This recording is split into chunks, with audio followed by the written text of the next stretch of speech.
Buenos días, Ecomundo, ojalá 4RD, martes 10 de enero. Dentro de las tendencias más importantes de la economía global en los últimos 2 años, ha estado el hecho de que las tasas de desempleo se han disminuido, se han ido disminuyendo y vamos a verlo en un gráfico. Sin embargo, los salarios no han subido al ritmo en el que han caído los niveles de desempleo en las principales economías desarrolladas. Este es un aspecto sumamente interesante, ya que ha declinado el trabajo, el empleo en el sector manufactura y ha incrementado el empleo en el sector servicio. Ahí vemos la gráfica de desconexión, ahí vemos la tasa de desempleo, cómo ha venido disminuyendo desde un umbral de mediados del 2013 con una curva pronunciada hacia abajo, y vemos en la próxima gráfica, en el nivel de salarios, cómo estos salarios en Estados Unidos, que es la economía más fuerte, para la cual hay indicadores, más bien es a niveles de principios del 2015, cuando comienza a presentarse un incremento, y lo que nosotros vemos es en el trabajo fijo hay una mejora, pero muy por debajo de lo que es la reducción de la tasa de desempleo, y en el total del sector privado vemos un incremento por debajo, por supuesto, del trabajo fijo. Ahora, lo que estamos viendo es un mundo en crecimiento económico flojo y con dos tendencias en conflicto, lo que desconcierta a los encargados de trazar las políticas económicas. Y la pregunta es, de acuerdo a Tom Fairless, que ha hecho un trabajo sumamente interesante, ¿por qué las empresas están contratando con tanto entusiasmo y por qué los salarios hasta hace poco no han subido con igual fuerza? Esa es la pregunta, ¿no? Desde Oriente hasta Occidente, las tasas de desempleo han continuado cayendo, pese a que los indicadores del mercado laboral sugieran que las economías están cerca del pleno empleo. La tasa de desempleo en Estados Unidos subió ligeramente en diciembre a 4,7%, pero sigue cerca de su mínimo de 9 años de 4,6%. En Japón la tasa se encuentra en su nivel más bajo desde principios de los años 90 en 3,1%. La desocupación del Reino Unido fue de 4,8% en el tercer trimestre finalizado en octubre, cerca de su punto más bajo en 40 años. Pese al voto histórico del país para abandonar la Unión Europea, incluso en los 19 países que componen la zona euro, el desempleo ha caído a 9,8%, su nivel más bajo en 7 años. Es común que las empresas contraten una gran cantidad de trabajadores en las primeras etapas de una recuperación económica para lidiar con la demanda reprimida, lo que tiende a desacelerar el crecimiento de la productividad. Pero las empresas han estado sumando empleos por mucho más tiempo de lo que se esperaba, de acuerdo al consenso de analistas consultados, y la productividad ha sido moderada por un periodo prolongado, a medida que las empresas no hicieron inversiones de capital. Para algunos economistas es muy difícil explicar por qué las empresas están sumando tantos trabajadores a lo largo de las economías avanzadas en momentos en que el crecimiento ha sido casi cero o incluso a la baja. Por supuesto, es más barato sustituir capital por mano de obra, en parte debido a lo que están haciendo los bancos centrales, ya que las bajas tasas de interés reducen el costo de inversión en máquinas que reemplazan trabajadores. Las autoridades económicas, particularmente en Europa, se han visto sorprendidas. El Banco de Inglaterra promedió a mediados del 2013 que consideraría incrementar las tasas de interés cuando la tasa de desempleo cayera al 7%, pero tuvo que dar marcha atrás luego de llegar a ese nivel en 6 meses.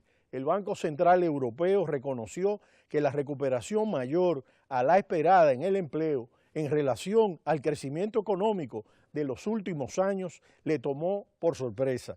Normalmente la teoría indica que los salarios suban a medida que se reduzca la tasa de desempleo y se incremente la productividad. Pero lo que las evidencias muestran en la actualidad es que esas correlaciones entre reducción de la tasa de desempleo y incremento de los salarios se han visto incumplidas. Y el incremento de los salarios en Estados Unidos y Japón desde 2007 ha sido hasta un punto porcentual por año menos de lo que sugieren los modelos económicos tradicionales.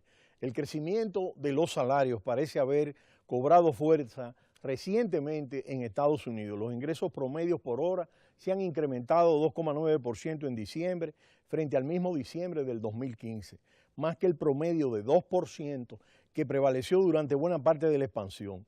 Pero para los analistas aún es pronto para decir si eso será sostenible. Por supuesto, otras medidas salariales en Estados Unidos son menos robustas y hay que ver el tema del salario mínimo, que es muy bajo.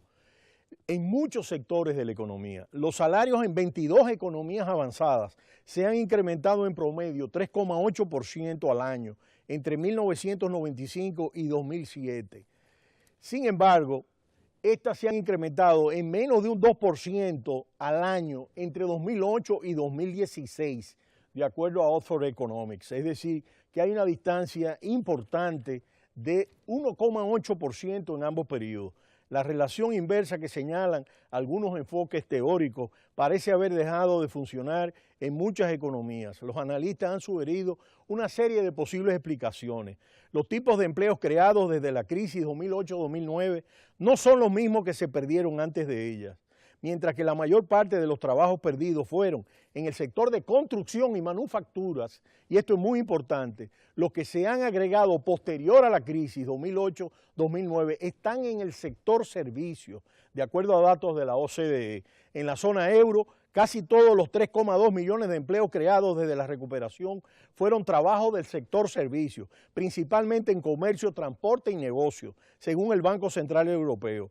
Muchos de estos puestos de trabajo tienden a ser más difíciles de sustituir con máquinas y no son tan bien remunerados. Por supuesto, lo que ha pasado en las manufacturas es un incremento de la productividad, a diferencia de lo que está pasando en estos sectores tradicionales, donde allá sí se ha producido una robotización, se ha incrementado el producto, pero el empleo en la manufactura ha disminuido de manera importante.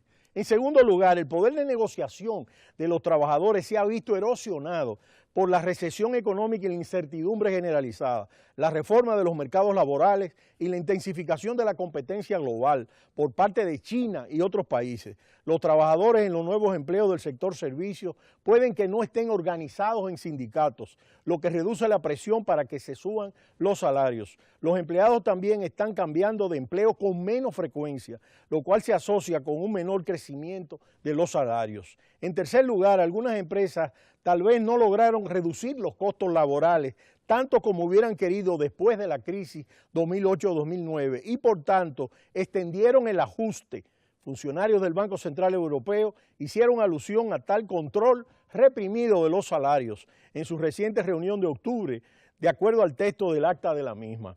El sector público también ha sido exprimido a medida que los gobiernos se aprietan el cinturón, reduciendo los salarios y quizás afectando los sueldos del sector privado por asociación.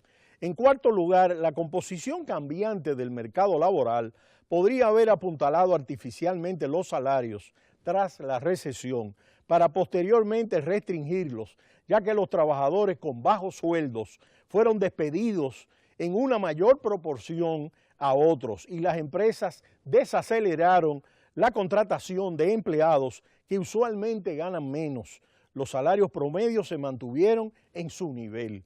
A medida que la economía se ha fortalecido, los trabajadores con salarios bajos han reingresado a la fuerza laboral, mientras los miembros de la generación de posguerra que disfrutaban de altos salarios han comenzado a jubilarse, lo que ha puesto presión a la baja sobre los salarios. Todo esto viene a indicar, de acuerdo a los analistas, que el crecimiento de los salarios podría ser un pobre indicador de la fortaleza del mercado.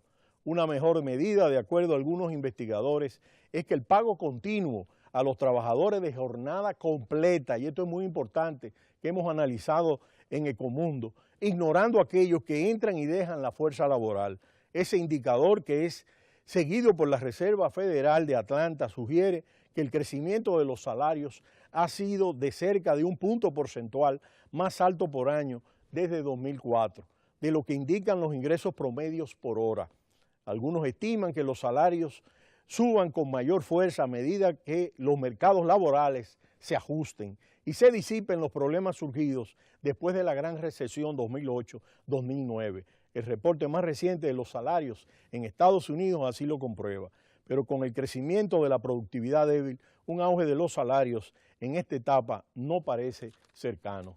Y es importante, sobre todo, porque existen diferenciales de acuerdo a los diferentes sectores que existen dentro de las economías y sobre todo en la norteamericana, en la europea y en Japón, donde hay sectores que sí incrementan su productividad, donde se han incorporado la robotización y se ha disminuido el empleo y se requiere de un trabajo especializado que tiene mejores salarios y lo que es el conjunto de la fuerza laboral de los trabajadores y sobre todo que lo que se ha incorporado es una mayor cantidad de trabajo en la zona de servicios y no en la zona de manufacturas. Y por supuesto, este es un aspecto relevante de lo que son estas tendencias. Pero será hasta mañana cuando continuaremos analizando todos estos aspectos importantes relativos al curso de la economía global. No le cambie, cita cultural.